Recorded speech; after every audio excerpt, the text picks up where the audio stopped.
berbahan satin, baju dibeli di hari Kamis. Hai, selamat datang di channel YouTube Bunda Twin. Jangan lupa ditonton sampai habis. Assalamualaikum warahmatullahi wabarakatuh. Welcome back to my YouTube channel. Ketemu lagi dengan aku Bunda Twin. Hai Mam dan para bunda hebat semuanya, apa kabar? Semoga kalian semua selalu dalam keadaan yang sehat, tetap semangat dan selalu bahagia.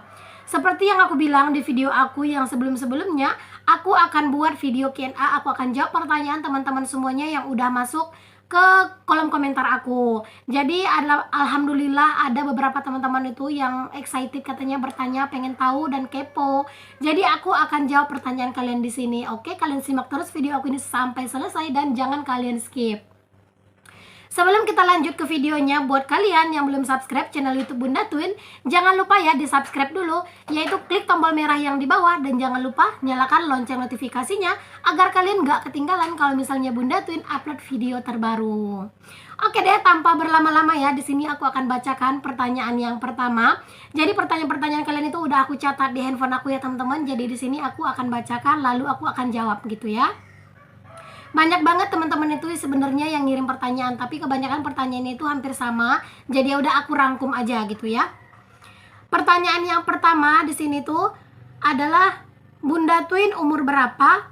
Sebelum nikah, kerja atau bagaimana? Mau nambah anak lagi kapan? Oke, di sini aku akan jawab. Aku umur 23 mau 24 ya teman-teman. Aku itu lahir 19 September 2000 19 September 1998. Jadi aku sebelum nikah sama Pak Su, aku itu kerja ya. Aku itu sebelum nikah sama Pak Su aku kerja di Pekanbaru. Jadi ada beberapa tempat di Pekanbaru yang aku kerja gitu ya. Pernah juga kerja di grosiran pakaian kayak gitu, di Ramayana Pasar Pusat mungkin buat kalian yang tahu. Dan aku juga pernah kerja di warung ayam geprek kayak gitu ya teman-teman. Pokoknya kalau misalnya kita hidup di rantau, yang penting kita itu bisa makan dan kerjanya itu halal, insya Allah bakal kita ladenin, ya enggak? Nah, kalau misalnya mau nambah anak lagi, aku tuh belum bisa pastikan ya, karena si Tun itu kan masih kecil. Dan kalau misalnya pengen nambah anak sih, ya pengen-pengen aja gitu ya teman-teman, karena kan si Tun itu cewek ya, pasti adalah keinginan pengen punya anak cowok gitu. Cuman kalau untuk punya anak lagi itu mungkin nunggu dulu si Twin itu udah bisa ngurus dirinya sendiri. Setidaknya dia mau ngambil makan itu bisa sendiri kayak gitu ya, mau mandi bisa sendiri, mau pakai baju bisa sendiri gitu, nggak harus ngandalin aku, baru aku itu mau nambah anak lagi. Oke, itu ya jawabannya. Dan untuk pertanyaan yang berikutnya, Bunda Twin asli orang mana, tinggal di mana, suami kerja di mana? Nah, aku ini aslinya, kalau misalnya aku itu lahirnya di Pasaman Timur. Kalau mama aku orangnya itu asli pesisir selatan ya. Buat kalian yang tahu mungkin daerah Pantai Caroco, itu tuh lewat lagi ya, kesana masih lumayan jauh dari Pantai Caroco. Itu tuh namanya pesisir selatan. Tepatnya itu namanya Surantiah ya teman-teman. Jadi di situ kampung mamaku. Dan kalau ayah itu tuh Pasaman Timur, tapi aku itu lahirnya di Pasaman Timur. Dan juga aku itu kecilnya di Pasaman Timur, serta juga sekolahnya aku itu di Pasaman Timur ya, bersama kedua orang tuaku, kami itu tinggalnya di sana. Kalau misalnya tinggal, sekarang aku itu tinggal di Pekanbaru ya teman-teman. Jadi aku tinggal di Pekanbaru, tapi bukan di kota, tinggal di desa-desa gitu. Dan kalau misalnya dari Pekanbaru ke sini itu sekitar setengah jam sampai 45 menit. Dan kalau misalnya Pak suami kerja di mana? Kalau Pak suami itu kerja di peternakan ayam Java atau Indojaya Agrinusa ya, tapi di bagian peternakannya. Jadi Pak suami itu kerjanya ngurusin ayam gitu ya teman-teman. Dari misalnya ayam itu masih telur sampai ayamnya itu nanti itu kalau misalnya telurnya itu udah ada gitu kan, itu ayamnya akan ditetaskan. Nanti kalau misalnya udah menetas ayamnya itu bakal diurusin lagi sama Pak suami kayak gitu teman-teman. Diurusin lagi dari ayamnya itu yang masih kecil gitu ya, sampai ayamnya itu besar dan juga ayamnya itu bertelur. Itu kayak gitulah terus ya perputaran kerjaannya Pak suami. Oke, pertanyaan selanjutnya, berapa umur Bunda Twin dan umur Pak suami? Tadi aku udah jawab ya, umur aku sekarang 24. Kalau Pak suami umurnya itu 29, karena aku jaraknya sama Pak suami itu 5 tahun. Ada lagi nih yang tanya sama aku, pertanyaan yang berikutnya ya. Bunda Twin, share dong tips agar punya anak kembar. Nah, di sini aku akan jawab ya ke teman-teman semuanya, tips untuk punya anak kembar itu gampang. Apa coba gitu ya? Nonton Upin Ipin. Bercanda ya teman-teman, aku bercanda, jangan diambil hati. Nah, sebenarnya aku tidak ada tips khusus ya punya anak kembar itu mau bagaimana gitu ya tipsnya. Karena ketika aku hamil baby twin itu tuh aku tidak tahu kalau aku itu hamil anak kembar. Aku itu taunya aku itu hamil anak kembar setelah umur kandungan aku itu sekitar 7 bulan. Jadi itu tuh aku pergi USG gitu, baru aku tahu kalau misalnya aku itu anak kembar. Sebenarnya aku itu tuh nggak tahu, nggak pengen gitu ya untuk USG, karena kan pengennya itu ya kayak surprise saja gitu teman-teman. Cuman aku rutin kontrol ke bidan aja gitu. Tapi anehnya bidan aku pun itu nggak tahu kalau misalnya aku itu lagi hamil anak kembar. Jadi awalnya tuh aku kan nggak pengen USG, cuman udah hamil 7 bulan itu tuh banyak aku dengar orang ngomong kayak gini, "Kamu itu perutnya itu aneh," katanya, "lain," gitu kan, "besarnya itu pun lain," kayak kata orang gitu kan teman-teman. Jadi pas awal-awalnya aku tuh agak cuek gitu, cuman semakin hari semakin banyak orang yang berkata seperti itu. Alhasil aku mulai takut dong gitu kan, aku kayak mulai merasa gelisah dan mulai merasa nggak enak hati. Akhirnya aku putuskan untuk ngajak Pak suami USG dan Pak suami pun setuju ya supaya akunya juga tenang kan. Pas kami sampai itu di rumah sakit kayak gitu ya teman-teman, dokternya itu bilang sama aku kayak gini, Ibu bidannya udah ngasih tahu belum?" Aku tuh kaget kan, ngasih tahu apa, aku tuh takut gitu kan kalau misalnya ada apa-apa gitu. Terus dokternya tuh bilang, "Ini Bu ada 2," katanya gitu kan. Lalu Pak suami tuh kayak lagi duduk gitu langsung berdiri, "Apanya yang 2 Dok?" Kayak gitu kan. Jadi karena Pak suami tuh kaget gitu, tapi dokternya tuh senyum-senyum aja, katanya ini tuh anaknya ada 2 kayak gitu. Itu pas aku hamil 7 bulan ya. Dan waktu itu tuh posisinya si Twin itu masih bagus gitu, bahkan aku tuh sangat berharap kalau aku tuh bisa lahiran normal gitu. Cuman ternyata pas aku USG di kehamilan aku 9 bulan, aku tuh tidak memungkinkan untuk lahiran normal. Aku itu harus sesar karena memang keadaan si baby twin itu yang satunya itu melintang dan satunya itu sunsang, jadi harus operasi sesar. Kalau untuk tipsnya sendiri bener-bener ya teman-teman, aku itu nggak ada tips, mungkin karena itu faktor keturunan ya. Kalau misalnya dari keluargaku itu tuh banyak ya teman-teman yang punya anak kembar, yang hamil anak kembar itu tuh banyak. Jadi mungkin itu salah satu faktor aku tuh bisa hamil atau punya anak kembar. Oke, kayak gitu ya ceritanya. Oke, selanjutnya, apakah Bunda Twin dan Pak suami pacaran atau dijodohkan? Di mana perkenalannya? Kalau aku dan Pak suami itu pacaran ya teman-teman, aku itu kenal sama Pak suami itu melalui sosmed. Jadi waktu itu tuh aku kenalan gitulah di aplikasi apa ya, kayak micet gitu teman-teman. Pokoknya aplikasi-aplikasi kayak kenal-kenalan gitulah, nyari-nyari kenalan gitu. Aku juga lupa pasti sih itu aplikasi apa.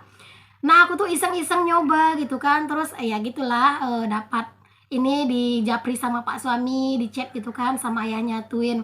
Jadi Pak suami itu tuh minta nomor WA, awalnya aku nggak mau ngasih gitu ya teman-teman, cuman nggak tahu kenapa gitu ya. Aku tuh akhirnya ngasih dong gitu ya nomor handphone aku ke Pak suami, nomor WA gitu kan. Dan Pak suami itu ngajak ketemuan kayak gitu, cuman aku nggak mau kalau misalnya ketemuannya itu di luar. Aku bilang kalau misalnya kamu berani ya udah kamu datang ke rumah aku, kamu pamit sama abang aku bilang kalau misalnya abang aku izinkan, oke kita keluar, aku bilang kayak gitu sama Pak Su. Karena waktu itu tuh posisinya aku tuh tinggal bersama abang sepupuku di Pekanbaru. Akhirnya Pak suami itu datang kayak gitu. Nah ya begitulah akhirnya ya teman-teman. Nggak lama sih aku pacarannya sama Pak suami, bulan 8 kalau nggak salah awal perkenalan aku sama Pak suami. Bulan 10 Pak suami itu ngajak merit, terus urus-urus ini itu segala macam gitu ya. Bulan satunya kami tuh nikah. Oke, udah ya teman-teman, sampai di situ ya untuk jawaban dari pertanyaan ini. Nah, selanjutnya di sini ada yang tanya baby twin itu umur berapa? Nah, baby twin itu sekarang umurnya itu belum 2 tahun ya. Baby twin itu lahir tanggal 6 bulan 7 2020. Jadi sekarang itu masih belum 2 tahun. Insya Allah bulan 7 nanti tanggal 6 baby twin itu akan berumur 2 tahun. Selanjutnya di sini tuh masa kecil Bunda Twin di mana? Tadi aku udah jawab ya teman-teman, masa kecil aku itu ada di Pasaman Timur. Aku tuh sekolah di sana. Oh iya, aku itu tidak lulus sekolah ya teman-teman. Aku itu hanya tamatan SD. Terus aku itu memang masuk ke sekolah yang paling bagus sih untuk kategori SMP gitu ya. Aku tuh sekolah di MTSN dulunya, MTSN Lubuk Sikaping. Cuman aku nggak sempat tamat karena ada satu dan lain hal, masalah keluarga gitu ya, makanya aku nggak bisa sekolah. Jadi aku itu cuman sampai kelas 2 MTSN. Ya walaupun aku itu sekolahnya cuman sampai di situ, tapi aku tuh juga nggak mau berhenti belajar ya teman-teman. Walaupun aku tidak tamat sekolah, sekarang kan kalau mau belajar apa-apa itu enak ya, bisa dari internet gitu ya. Dan aku itu juga dulu pas masa sekolah, alhamdulillah dari kelas 1 sampai aku kelas 6 itu tuh aku selalu ranking 1 hingga akhirnya aku itu masuk sebagai siswa tanpa tes gitu ya buat dimasuk ke MTSN. Jadi MTSN itu termasuk salah satu MTSN terbaik di Pasaman ya teman-teman, alhamdulillah. Cuman memang nggak rezeki aja buat aku itu ngelanjutin sekolah dulu. Ya semoga nanti di anak-anak itu tuh mereka tetap bisa sekolah ya, karena jadi orang yang nggak bersekolah itu nggak enak banget gitu ya. Oke deh, lanjut ya ke pertanyaan aku yang berikutnya. Apakah pas bikin video nggak direcokin anak-anak karena kayaknya selalu kelihatan lancar? Kalau pas aku itu bikin video, jarang ya anak-anak itu ngerecokin, karena sebelum aku bikin video, aku itu bikin persiapan, aku ajakin anak-anak main dulu sampai mereka itu tenang, terus juga terkadang aku persiapkan jajan dulu ya teman-teman. Pokoknya anak-anak itu udah tenang main baru aku nge-record video, makanya kalau misalnya di video aku, itu tuh semuanya kelihatan lancar karena mood anak-anak itu bagus. Jadi kalau misalnya pas anak-anak itu rewel, tentunya aku nggak bikin video dong ya. Kan nggak mungkin gitu kan, pas anak-anak rewel banyak tingkah aku tuh bikin video, yang ada malah aku tuh stres. Oke, di sini aku akan lanjut ke pertanyaan yang berikutnya ya. Bagaimana cara mengatur waktu untuk record, ngedit, dubbing, kan punya anak kembar katanya ya. Nah kalau misalnya untuk nge-record itu kan sambil kita berkegiatan ya teman-teman. Jadi untuk nge-record itu sambil kita berkegiatan ya kita record kayak gitu kan. Kalau untuk ngedit itu tuh kadang pas anak-anak itu mau tidur siang, anak-anak kan nggak dikeloni tidur siangnya. Jadi aku itu bikinin susu terus tidurin mereka, sambil nunggu mereka tidur biasanya aku tuh sambil ngedit-ngedit. Jadi nanti pas sudah mereka itu tertidur pulas, aku kelarin ngedit terus langsung aku dubbing biasanya. Cuman kalau misalnya aku itu ada banyak stok video, biasanya malam hari aku tuh ngedit. Jadi pas malam hari aku ngedit, paginya tinggal dubbing kayak gitu. Jadi kalau misalnya untuk atur-atur waktu kayak gitu tuh menurut aku sepintar dan sepandai-pandainya kita aja ya, karena sebenarnya hanya kita lah yang tahu kapan waktu yang pas untuk kita ngedit, kapan waktu kita itu untuk segala-galanya lah, pokoknya hanya kita yang tahu ya teman-teman. Cuma boleh untuk menjadikan cara orang lain mengatur waktu itu sebagai referensi aja buat kita, karena setiap anak juga kan berbeda-beda ya. Ada juga anak-anaknya tuh yang tidurnya tuh harus dikeloni. Kalau kayak gitu kan kita nggak bisa kayak disambi ngedit atau misalnya kayak disambi balas-balasin komen segala macam gitu kan. Kalau misalnya aku itu biasanya kadang kalau misalnya nggak ada ngedit gitu, aku balas-balasin komen walaupun cuma dikasih love, atau kadang cuma sekedar baca-baca komen kayak gitu. Oke, lanjut ya ke pertanyaan yang berikutnya. Kenapa Bunda Twin itu awalnya tuh pengen nge-YouTube? Apa yang bikin Bunda Twin itu pengen nge-YouTube? Kalau aku awalnya itu nge-YouTube hanya sekedar iseng, pengen nyoba-nyoba, karena aku itu bersemangat banget ngeliat channelnya Ria Fitri Harnita. Karena aku lihat itu dia tuh kayak bener-bener strong mom gitu ya, pokoknya emak-emak yang serba bisa deh gitu ya. Dan aku itu penasaran bikin video kayak gitu teman-teman. Cuman waktu itu aku nggak bisa ngedit kan, dan aku itu belajar otodidak, aku cari-cari tutorialnya di YouTube. Akhirnya aku tuh cobalah bikin video-video. Ya waktu itu video aku masih asal-asalan. Mungkin buat kalian yang penasaran boleh kalian scroll video aku yang paling bawah. Itu tuh video aku yang awal-awal dulu itu masih amburadul banget. Dan juga keadaan rumah aku waktu itu tuh juga masih jauh banget ya bedanya dari sekarang keadaan rumah aku dulu. Dan akhirnya waktu itu tuh aku minder, karena memang kan aku lihat di YouTube kok semuanya rumahnya bagus-bagus gitu kan. Ternyata aku lihat rumah aku kayak gini gitu kan. Aku tuh jadi minder, akhirnya aku itu nggak nge-YouTube lagi. Aku tuh berhenti kalau nggak salah cuma 2 video yang aku up pas baru-baru itu ya. Lalu aku itu libur bikin video, itu awal bulan 4 ya aku pertama kali ngupload video. Terus bulan 6 aku coba lagi, karena aku itu kayak ngeliat videonya Mama Syifa Mamondol. Jadi dia itu kayak pede aja gitu, rumahnya itu pengen apa namanya, kayak Mama Syifa itu pede walaupun rumahnya itu tuh rumah papan kayak gitu teman-teman.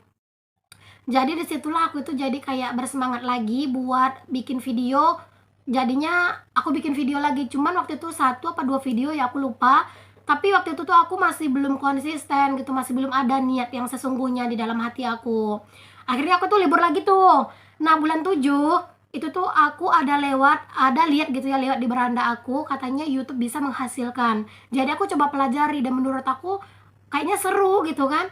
Siapa tahu aku punya rezeki di situ, aku bilang kayak gitu. Akhirnya aku coba. Jadi bulan 7 aku tuh baru mulai konsisten untuk ngupload video kayak gitu ya.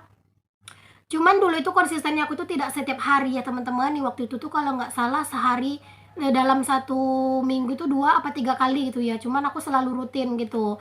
Dan alhamdulillah banyak juga video-video aku itu yang lumayan bagus lah view-nya. Makanya agak cepat juga aku dapetin jam tayangnya. Jadi kayak gitulah ya teman-teman, awal aku tuh pengen nge-YouTube bagaimana. Lalu selanjutnya pertanyaan berikutnya itu, apakah Bunda Twin sudah menerima gaji setiap bulan?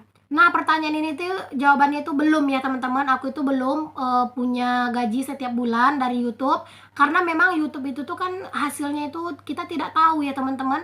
Kalau misalnya kita itu mau gajian, ya harusnya view kita itu bagus kayak gitu ya, view kita itu banyak, dan juga mungkin kita itu butuh kekonsistenan untuk view gitu. Sedangkan view aku kan biasa-biasa aja gitu ya teman-teman, dan juga kenaikan dolar aku tuh nggak terlalu bagus juga setiap bulannya. Jadi aku tuh masih belum bisa gajian setiap bulan. Tapi doain ya teman-teman, semoga aku tuh bisa gajian setiap bulan.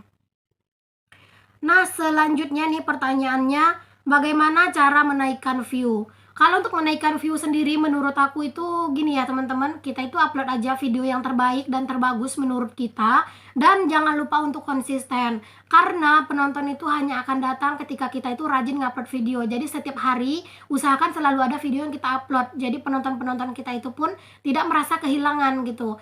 Jadi semakin kita konsisten, semakin kita itu rajin setiap hari, insya Allah penonton itu akan banyak berdatangan, karena mereka itu pengen berlangganan ke kitanya gitu. Dan satu lagi itu juga menurut aku, buatlah video itu sebagus mungkin yang kita bisa. Bukan misalnya apa ya, kayak kita itu bandingkan video kita dengan video orang lain gitu kan. Kok video dia bagus, kok video kita enggak. Nah, kayak gitu jangan. Itu akan bikin kita itu drop ya teman-teman. Pokoknya aku yakin setiap teman-teman yang sudah mengupload videonya ke YouTube itu adalah hasil terbaik editan teman-teman. Jadi jangan pernah berkecil hati ya. Kalau misalnya video teman-teman itu lebih sedikit view-nya dibandingkan video orang lain, itu bukan berarti video teman-teman itu tidak bagus. Cuman teman-teman itu juga harus selalu memperbaiki kualitas video teman-teman. Dan untuk selanjutnya, pertanyaan berikutnya, bagaimana tips G2 untuk menaikkan subscriber dan jam tayang? Kalau untuk menaikkan subscriber, aku tuh udah sering banget bilang ya, rajin-rajin berkunjung ke channel-channel yang masih pemula. Misalnya channel-channel itu yang masih baru-baru dibangun gitu, yang kayak subnya baru sedikit kayak gitu kan, yang masih ngejar target 1K dan 4K. Jadi kita itu nonton videonya sampai durasi aman minimal itu 5 menit ya teman-teman. Jangan sampai di bawah itu, kasihan juga kan yang punya video. Dan juga komenlah sesuai dengan isi video, dan berikanlah komen-komen yang terbaik di video orang lain.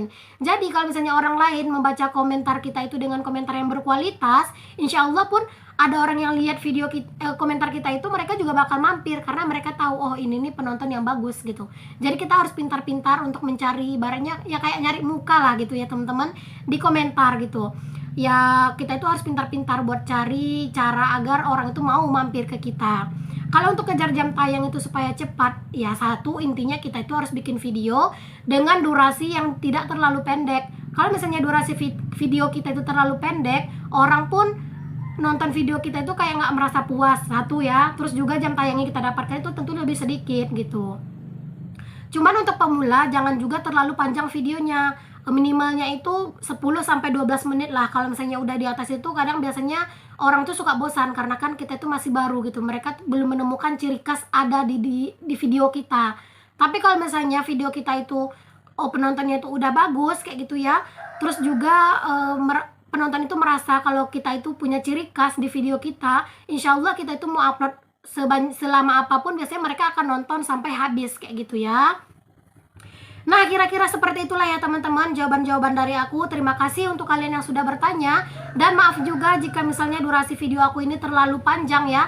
Tapi nggak apa-apa lah ya teman-teman, sekali-kali upload video yang panjang.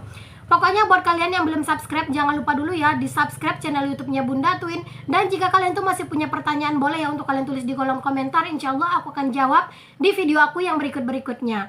Oke deh teman-temanku semuanya, sampai di sini ya untuk video bertanya jawab aku kali ini. Semoga ada manfaatnya. Bye bye. Assalamualaikum warahmatullahi wabarakatuh. See you the next video.